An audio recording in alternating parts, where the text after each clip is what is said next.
first step in installing the new bearings, the kit comes with everything you need, including the new race that fits in and the outer and inner bearing. It all comes in a single kit. So the first thing I did was to clean out the inside of the hub where the race will sit. You want to make sure there's no burrs or gunk sitting in that channel, because if there is, obviously it won't sit straight. The next thing you do is obviously get your parts ready to install. So the race has to be pressed in,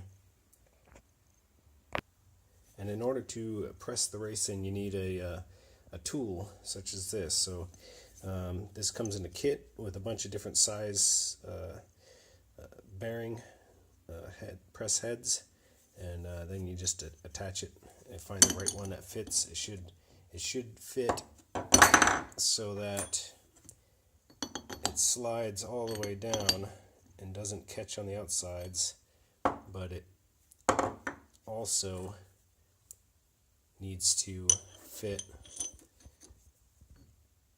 so that it sits on the lip and it gets pressed in. So you'll use that together like that, and then once you have it nice and where it seems like it's level as much as possible, you just hammer the top slowly until you press the race all the way in to the hub. Okay, so you can see that the race is now fully seated inside the hub. And when you get to the bottom, you can definitely tell that there's a difference in the way that it feels when you're hammering.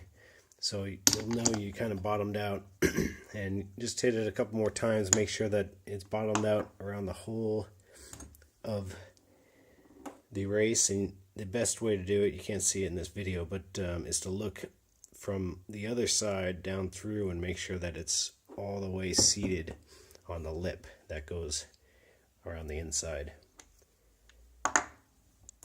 So when that's fully seated in there, you can see the bearing will sit in there like this, and obviously it should spin freely, and we'll grease that up later when we go to install it. Okay, for the outer race, it's the same thing.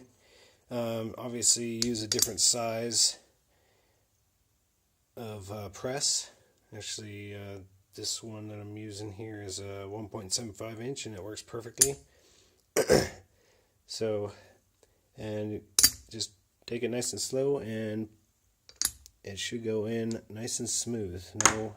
No issues with that.